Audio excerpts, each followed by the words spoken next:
everybody. Welcome to the Festival of Bharat and Citti Media.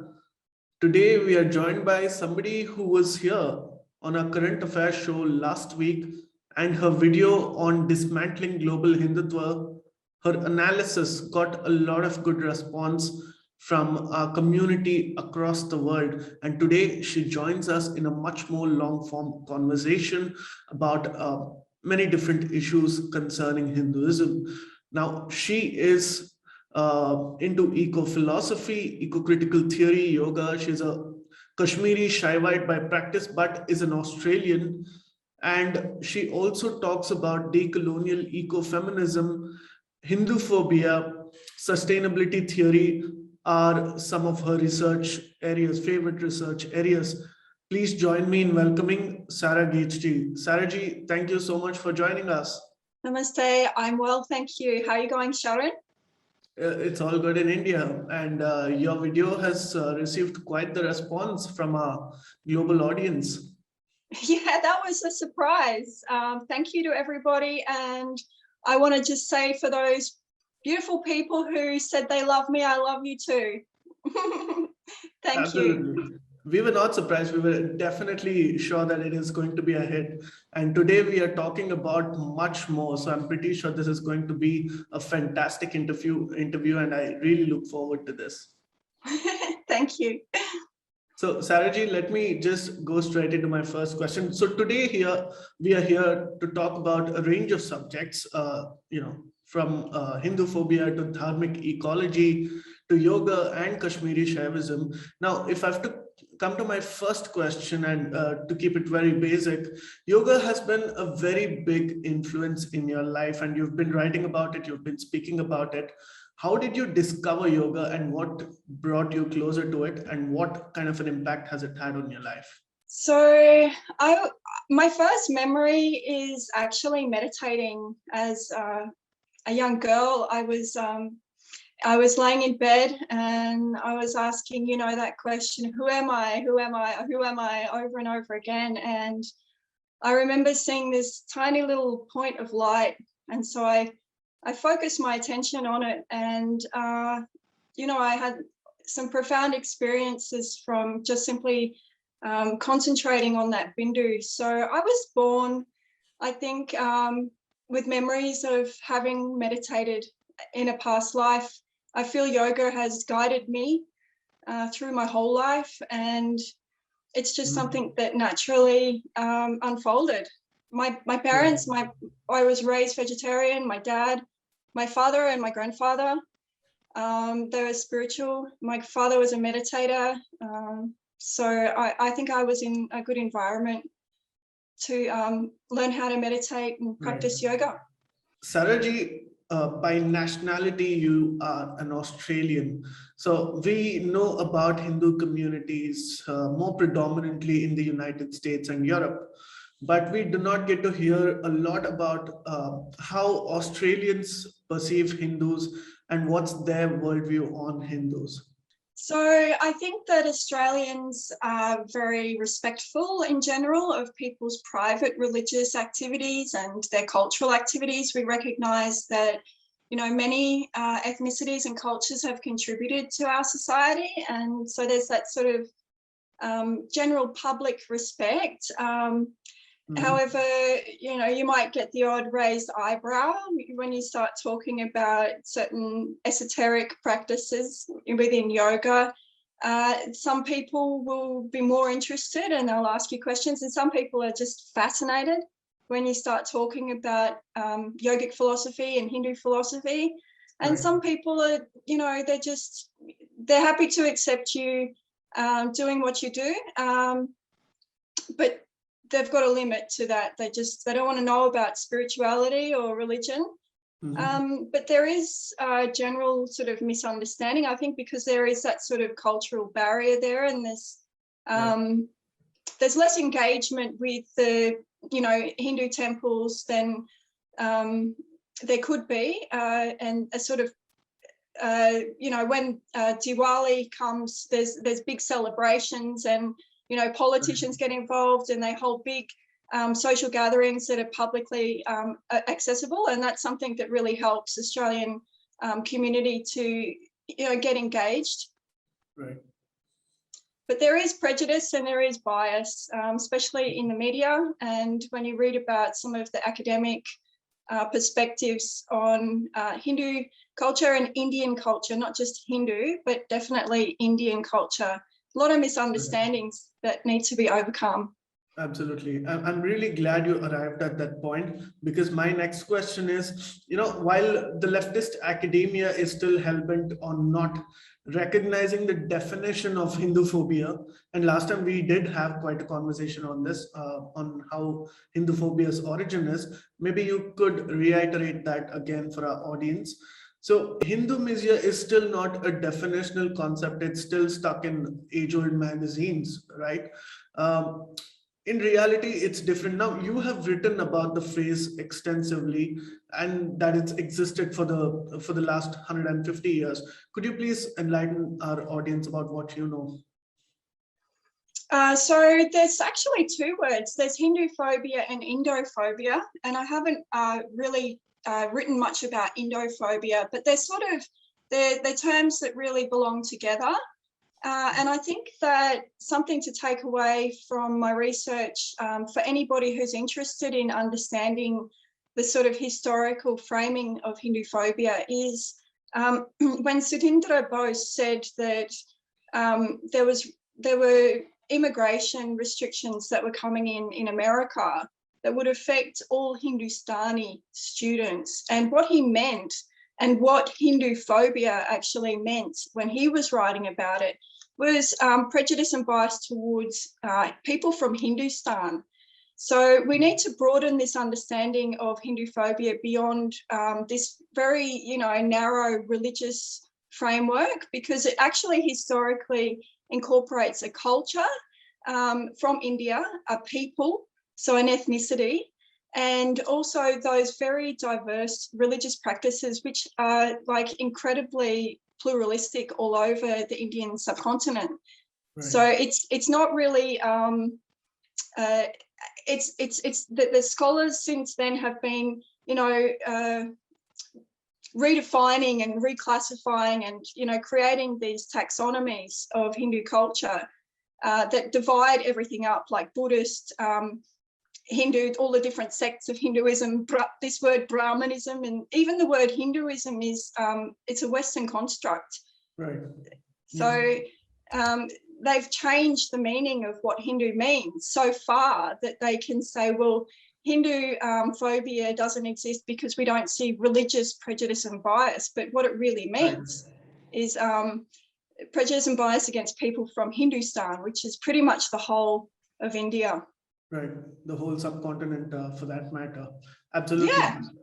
Now, it's very interesting that you're inspired by Kashmiri Shaivism. Now, please tell us about this journey. This is extremely interesting. Well, I'm surrounded by texts. I came into Kashmiri Shaivism because I had been into yoga and followed the different systems, Hatha, Raja, Kriya, Bhakti, Karma, Jnana, and I wanted more Jnana, Jnana yoga. So I wanted answers to how we as human beings, fit in with nature and the cosmos and with the divine, so the transcendent and the worldly. And Kashmiri Shaivism really answers those questions for me. Right. So I came into it from studying with the community of Kashmir Pandits in Ishwar Ashram in Delhi, and with scholar Mark Ditchkovsky. And they've been teaching me, the students of Swamiji, Swami Lakshmanji have been teaching me now for about 7 years. Right. And have you traveled to Kashmir? I haven't traveled to Kashmir because that's a high conflict zone, and it's not on the approved list of travel, but I did travel to Kashi about 6 times, and I've been to Tiruvannamalai. Right. And I really hope now that the security situation is getting better in Kashmir, I really hope that people like you do get a chance to visit Kashmir. It's a very beautiful place. It's a forgotten history, it's a forgotten civilization, and the people have been through a lot over there. Thank you so much. That's a very beautiful answer. Now, in Australia, diving deep into what's happening over there, Indian origin professors are doing a great disservice by amplifying anti Hindu sentiments and anti Hindu propaganda. They have even linked Hindus to be the enablers of the Christchurch tragedy in New Zealand, and that's as ridiculous as it can get. It's just bizarre. How did this happen? Well, that was a New Zealand professor, and Australian professors are borderline. I have been keeping tabs on what's being said, and there are some who are overtly prejudiced and who make all kinds of defamatory comments about particularly the role that the Modi government has played in promoting the United Nations Day of Yoga and ideas of spiritual tourism, and then there's those who critique in the media, policies of the Modi government. But when they do that, they Right. they throw in everything. They put the whole kitchen sink into the. They don't just criticize a policy; they end up criticizing a whole range of policies, and then they turn it into a critique of Hinduism and Hindu values and principles. That like there is some homogenous, thing that you can criticize about Hinduism. They really essentialize it, and it ends up being an attack on Hindus. So this is a problem, and they really need to, get a grip on that, because we do have rules in our media and in academia. But when it comes to the Christchurch issue, that was a claim that was publicly made on Twitter by one professor at Massey University, where someone had posted a snippet from a book where one white supremacist had said that they took inspiration from the Uyghurs, but they totally misunderstood the Uyghurs and totally misunderstood the whole concept and reversed its meaning so that it could bolster, some kind of ideology. And then there was a comment that, thank you for this. We've been looking for, this kind of evidence so that we can write a white paper on this at Massey University. And it's like, if you're going to have your evidence for a white paper in a university sourced from Twitter and some random link that someone posts that has got absolutely no logical relationship to either the Vedas or to white supremacy, it's really not academic integrity. And the second thing was that he was saying that because Brenton Tarrant had been to India, that the links between Brenton Tarrant's ideology and the Christchurch massacre should be investigated. It's like, but the report the Christchurch Royal Commission wrote said that there was no relationship between Brenton Tarrant's travels, and further to that, that there was a real need to not stigmatise any religious or cultural group, and to build cultural cohesion in New Zealand to avoid another attack because of the relationship between hate speech and hate crime. And we don't want to see another, Christchurch massacre occurring at a Hindu temple. I mean, this is outrageous. And coming from a university that has now backed the academic integrity and credibility of that professor after he's been asked by a number of groups to answer.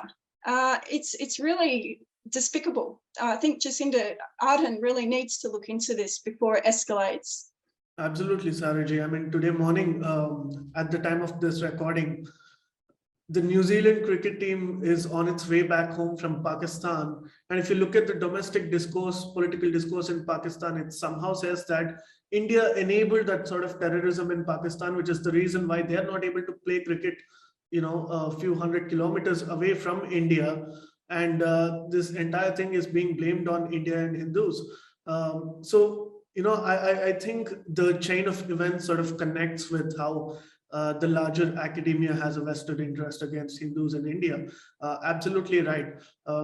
And this is not just happening in Australia and New Zealand, is it? Because in America, we've seen the Dismantling Global Hindutva conference recently concluding, and the outcomes of it were rather I'll not use any words, but left to one's own judgment. But American academia sometimes amplifies wild and frankly ridiculous theories and even comical propaganda on the RSS, on Mr. Modi, on the Hindus. Now, you have done a quantified study disproving this. Can you share some of your findings from your research, which is very, very critical? Well, I think that initially they say that Hindutva is separate from Hinduism, and then they say repeatedly throughout their narratives that the BJP and whatever Hindu nationalist ideology is consistent with this supremacist ideology, and it's actually part of Hindu tradition, and that you need to be able to somehow segregate these supremacist elements out from the broader Hindu tradition, which really what they're saying is that they want to rewrite and exclude whole sections of the Hindu tradition and culture in an agenda which is really a critique of the BJP. If they could just critique the BJP and keep it as a political critique, then that would be more honest. But they've sort of wrapped that up in this sort of package of that they're critiquing an ideology which they have to then fabricate. And then they have to show why that's a supremacist thing. And by doing that, they have to drag in sort of these concepts like that upper caste Brahmins commit more violent crimes and they do it against lower castes, and that this is, strictly confined to perpetrators who are upper caste Brahmins and victims who are lower caste. But that's not how violence works in society. We know that. And it's really doing a disservice to victims because it actually points the finger away from the actual perpetrators and blames a political party, which is, nobody else does that. And no other culture, no other indigenous culture on this planet would have this type of slurring and smears being made against it. These academics would be absolutely thrown out of academia here, and they may even be subject to racial and vilification laws that would restrict them from even conducting these type of studies. And yet, apparently, when it comes to Hindus, it's all the rules are off, and you can blame them for everything, down to New Zealand cricketers having to leave Afghanistan. Right. Isn't it crazy? No other culture would this be acceptable? Yes. We wouldn't do it to any other religion either. Like, it's just crazy. Where is this Hinduphobia coming from? Right. And for Indians, cricket and religion are two most important things, so this will not be forgotten very easily. Can I well, don't get me on cricket, because I only know that it's pretty much the equivalent of a religion here. So that's basically what we do is play cricket and football, and we don't go to church much. Wow, that's quite a strong statement from you, Saraji. Sorry. Not sure how you'll be received. But thank you so much. Really interesting points. Now, I've read your article, and it's a very detailed article. You've basically broken down the narrative point by point. And in that article, you share a Pew study that very recently written that disaggregates votes by religion and states that most of the Indians of all backgrounds are positive towards diversity. Can you share your analysis of the report that you've written? Okay, so I think when it comes to framing like scholarship, let's say, or we'll say scholarly opinion on inclusivity and diversity, the the framework is reversed when it comes to India, and you only see critiques of the exclusivity of Brahmins, basically, that Brahmins are elites and they're exclusive. I mean, half these scholars are themselves Brahmins, and you've got to ask the question as to how they've got into these positions of authority and power, and then just turn their backs on their own people and culture.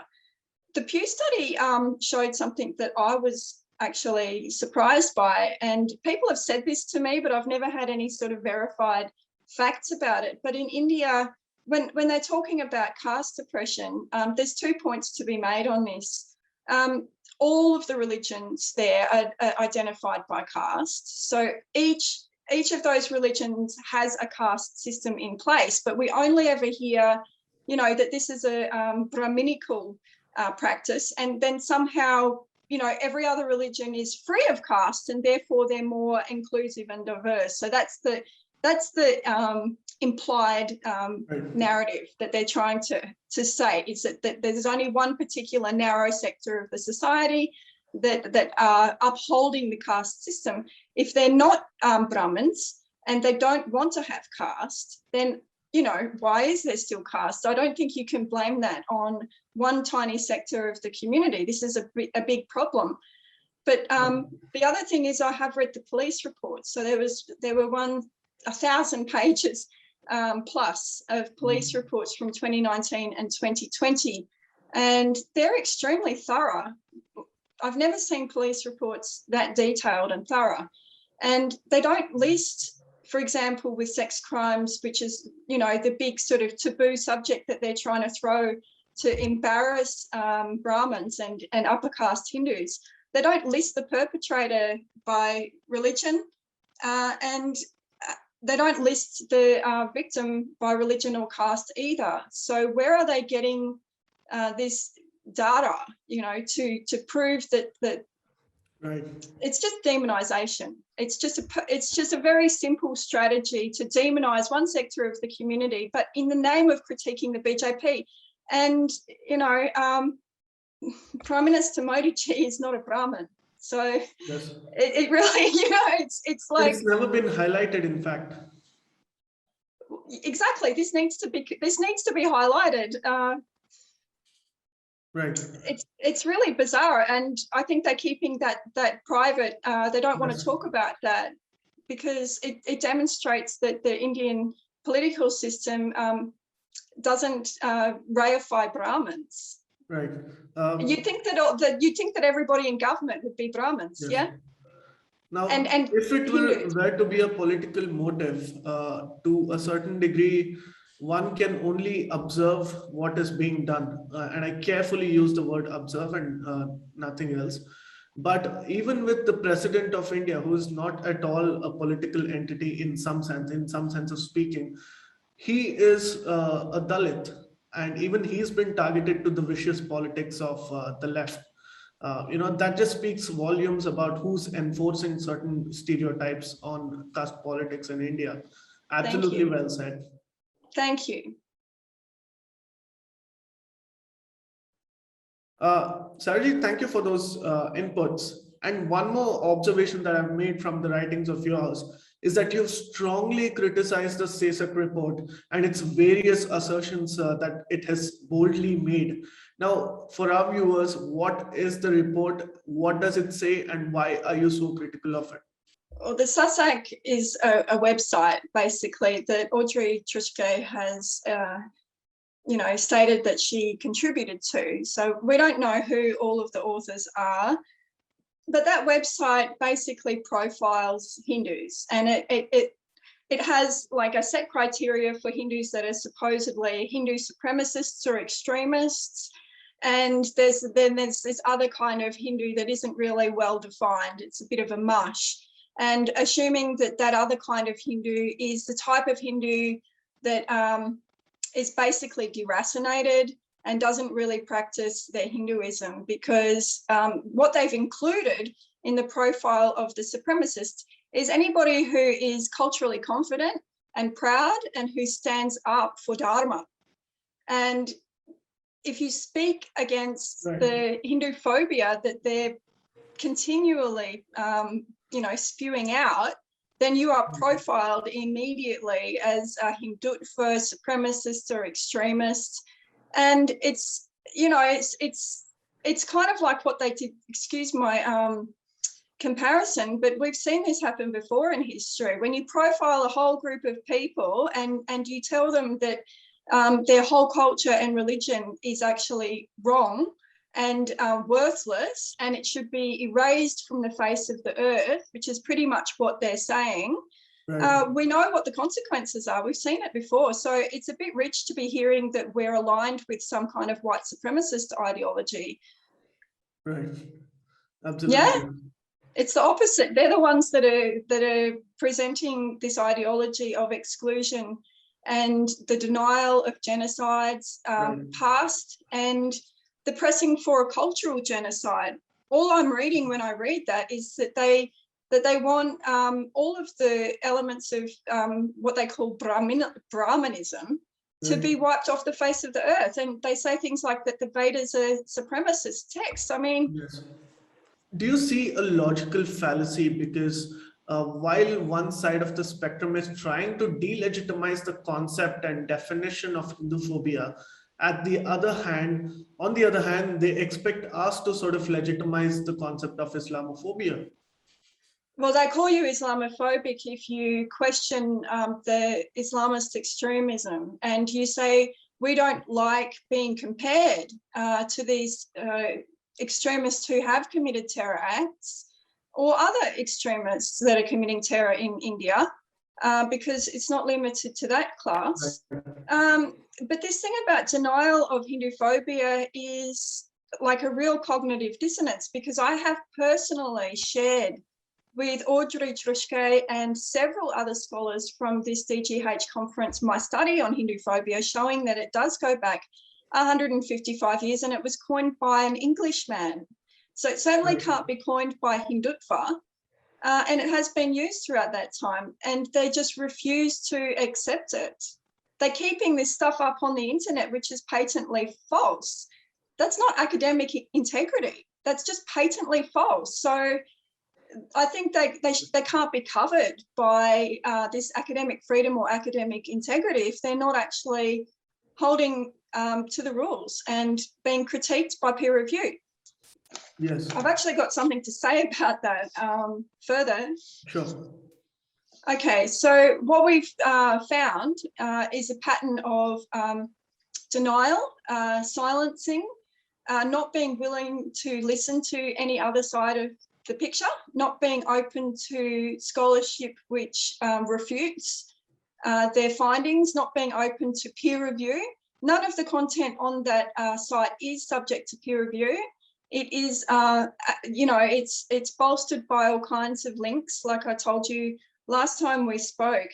But when we ask them for references, they immediately attack us at ad hominem level quite often. And there's serious trolling that is experienced on my page particularly for simply having done a talk on Hinduphobia. About 8 different people, including about half a dozen Hindu groups, have contacted Massey University and some alumni asking them for answers about this white paper, which is saying that Hindus are terrorists and they should be put under government scrutiny. And all they've got back is a generic letter. Each one of them has got the exact same letter. And that letter basically upholds the academic freedom of this professor and bolsters his credibility. So, we're not getting any answers, and it's been put through the media. He's had a voice in the New Zealand Herald. He's been, supported with a number of different signatures coming from other academics. Nobody's even heard our side of the story. So how can they put their name on what he's saying, endorsing what he's saying, when in fact he has perpetrated against not only myself, but other Hindus who've asked him questions on Facebook very politely, and he's shadow banned them. So he can answer questions or comments that are positive on Facebook, but if anybody questions his interrogating the narratives of Hinduphobia video, they're deleted. They're not even given the time of day. They're either deleted or they're shadow banned. So the person thinks that they have actually still got their comment there, but when other people look at it, it's missing. So we've brought all of this stuff up with Massey University and no reply, no response, only just like a generic letter that was sent to everybody. So we have to push through other channels.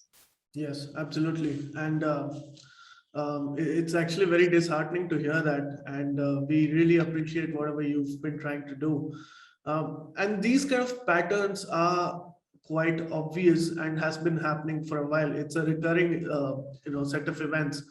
Now, if we were to look at former Commissioner of Police from Mumbai, Rakesh Maria, who was there during the 26/11 attacks on the Taj Hotel, he writes that the main accused, Ajmal Kasam, was trying to penetrate the idea that, it was an act of Hindu terror by wearing, sort of trying to portray a Hindu identity. And thankfully, he was caught on time. And you see the same pattern sort of emerging in academia as well, where they're trying to demonize Hindus, they're trying to portray them as terrorists and different other things. So absolutely, I understand where you're coming from, and thank you for sharing that. Now I have a question, a slightly longer one, but related to what you just spoke. Now, academics in New Zealand urge Hindus to be closely examined, like you said, and interrogated for the funding of cultural performances that are connected to the ideology of Hindutva, which is very laughable, which would include Hindu arts and cultural organizations. Again, very utterly bizarre. They even called people from the Chinmayananda mission as terrorists. And I really don't know what I can actually say about that. I mean, could you let us know about this organization and the academia which is trying to propagate this sort of theories? Yeah, well, that white paper is just published up on a CARE Institute website, where you'll also find other materials that are very confusing, caricaturizing Brahmins as being white, which is like white people, white Pakaha and white Brahmin. There's like a story there it's trying to build a narrative of this commonality, which is allegedly, between white supremacists and Brahmins, which is really disturbing. And the fact that that material and that white paper is still up on the internet after all of this, after Hindu groups have, expressed their disappointment, it's really disturbing, because what it indicates is that there is no recognition of that relationship between smearing a whole group of people and demonizing them as being violent and, basically savages and barbarians, and that everything that they do should be carefully scrutinized. I mean, these are high-level performances that they're referring to, actually. If you have a look at some of the imagery, they're beautiful performances that bring the whole domain of dharmic culture together, dance, theatrics, singing, the costumes, everything is there portrayed in the performances. But they also do things like tree planting and yoga retreats and, satsangs and, scriptural lessons and these type of activities, which are part of the ordinary practices of every Hindu. And they even include people who are just yoga practitioners who come for meditation and for yoga. And this is where the link is in that paper to the reference, and why it was so important to me that that reference be made known, because that reference is a 2008 Political and Economic Weekly journal article that just basically captures everybody, Babas, Swamis, yogis, people from Akharas, and everybody under the Hindu purview is included in this alleged pedagogy of terror. So anybody coming to our yoga centers and ashrams could be allegedly radicalized into this terrorism, which is the exact opposite of what is actually happening. People are going there to find inner peace. People are going there to connect with one another, connect with the earth, to experience and explore the whole range of different arts and cultural activities that are available in New Zealand. So it's just, I mean, on the other hand, then there's complaints coming from other religious groups saying, you know, even though there has just been a terror attack in New Zealand, which was an Islamist extremist attack, that all of the arts and cultural practices of the Muslim community in New Zealand should not be coming under scrutiny. There should not be any extra police surveillance. And there's a rejection of being, you know, placed under tighter security or being stereotyped or portrayed in any way as violent extremists. So there's a double standard. Right. And I'm concerned about that. I don't think that double standard is acceptable. Absolutely. And we can only understand how you and all of us feel. And I genuinely hope that this is countered by the kind of actual literature that we can produce. And that is what we're trying to do with this interview. And Saraji, thank you so much for everything that you've done for Hindutva, for our civilization, and to propagate our worldview. Now, before we conclude, if I may ask you one last question. Now that we actually recognize what we are dealing with at hand, how can dharmic people around the world help foreign audiences better understand our cultures and traditions? Okay, so you have people who are living in India who are being prejudiced and stereotyped in the media for being Indian. That Indophobia is happening and Hinduphobia is happening when you look at the media portrayals of India, which is offensive, and that no other religious or indigenous culture in the world would have to put up with that, because they would be branded racists and they would be put under the spotlight for vilifying people on the grounds of religion. So I think that people who are outside of India need to start talking to the people within their own institutions, whether it's the media, whether it's academia, whether it's politics. They need to start talking and building good relationships and teaching them about what comprises Hinduphobia and how not to do it. But Hindus need to stand together and support one another. That's my observation. They need to stand up and not, like Lord Krishna said, don't be impotent cowards. You need to stand up. And he had to really, you know, he took a long time to convince Arjun that he had to stand up and not be a coward. So, you know, read the Gita and understand that message. Obviously, everybody reads the Gita, but I think that needs to be deeply, deeply penetrated, that there's a time when it's right to stand up and to fight, because we need to each do that according to our swadharma, whether it's by pen, you know, whether you're in the military, whether you're working in healthcare, you know, you can do it in every part of the society, is to support and stand with one another so that there is no discriminatory treatment of Hindus within our societies. Right. But in the West, we have very strong, you know, regulations and legislation. And if you don't speak to the system and report it, then they don't know it's happening. So, you know, in the West, there's this kind of religious freedom which is celebrated as part of our, you know, our ethos, our cultural ethos.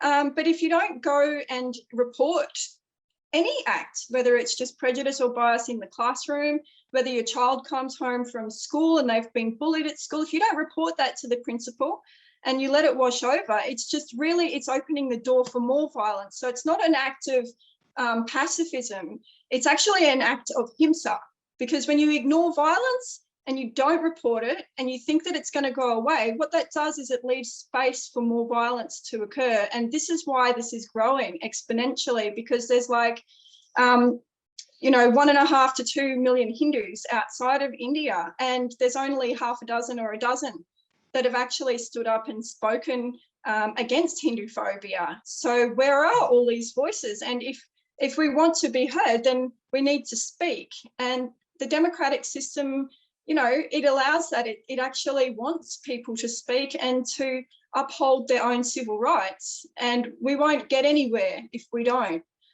Unfortunately, it's the victim that always has to make the report.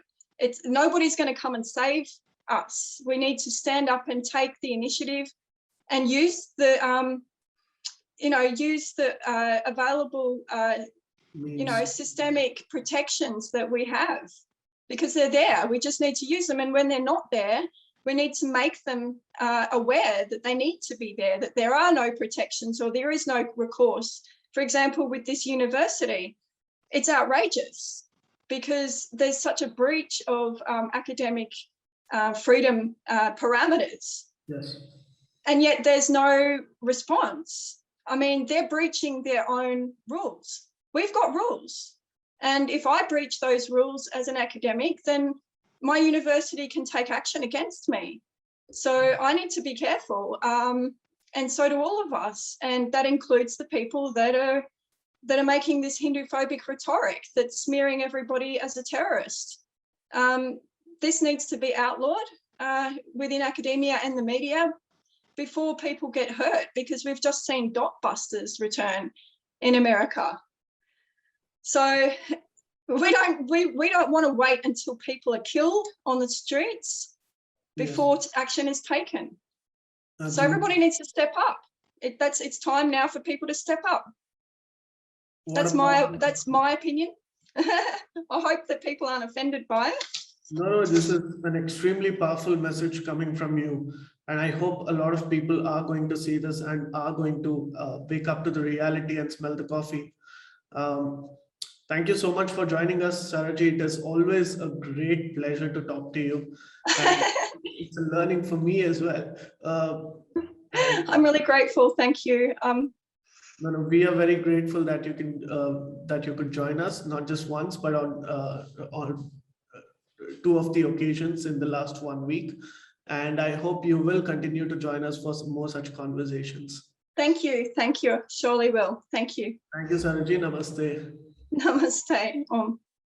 And to all our viewers, please do like, share, and subscribe to Citti Media and the Festival of Bharat. We will be continuing such long-form conversations from speakers around the world. Until then, this is your host, Citti, signing off. Namaste. We hope you enjoyed this Citti Media content. Please remember to subscribe to us and switch on the notifications for this channel. For our other social media links, more content, and to support our work, please visit citti.net. Dhanyavad. Namaskar.